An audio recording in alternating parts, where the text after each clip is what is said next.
So starting the test drive in this F-250 here, it's a big truck, and it definitely shows that with the way that it handles, the way it maneuvers, just the overall feeling here.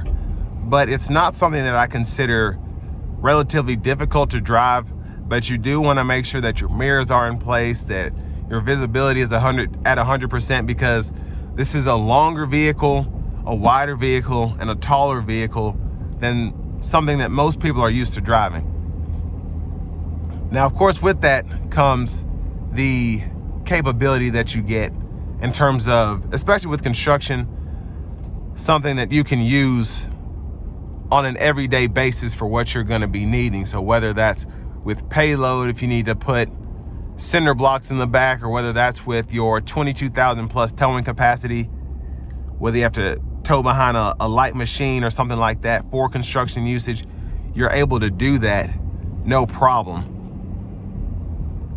But then everyday driving, if you do, leave the trailer at home, or you have an empty bed and all of that, it's still not terrible to drive. Obviously, I'd rather drive a Prius in terms of the drivability, but still a powerful truck, capable truck, and when you do need it to put in some work, it's able to do so.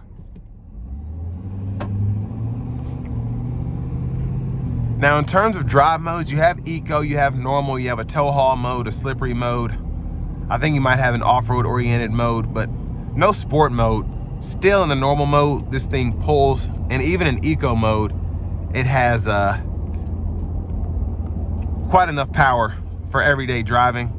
But in the normal mode, if you put your foot down on the floor, it'll scoot. Specifically, if you're not towing or hauling anything.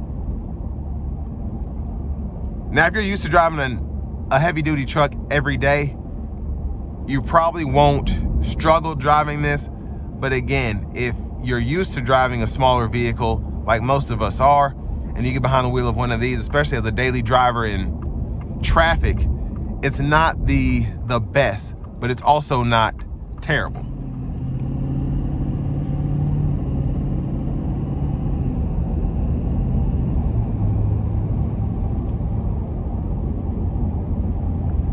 Now I'm going to give it a little pull getting on the interstate here, if I can give myself enough space. Here we go.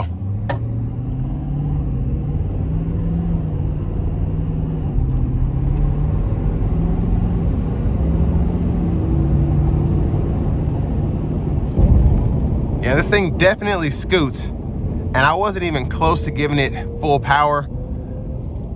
Mostly because this is a heavy duty truck. I didn't want to squeal the tires going around that corner, but very, very powerful. I want to give one more thanks to Ford of Franklin for allowing me to review this truck today. I'll leave a link below in the description. They do offer a lifetime powertrain warranty on their new gas and diesel powered vehicles, so that would cover this truck. If that's not a big deal to you though, and you want to find something closer to home, click on that second link down below. Takes just a minute to fill out your information, and I'll make sure the local dealers are fighting to get you the best price on this or whatever new vehicle you might be interested in. But overall, in terms of a capable truck, it's expensive, but it's a heavy duty truck, has quite a few options, very nice for an XLT, specifically with this XLT premium package, and it's just ready to take on the next job, and really a great truck for work purposes. But with all that being said, this will bring me to the end of my review of this 2025 Ford F-250.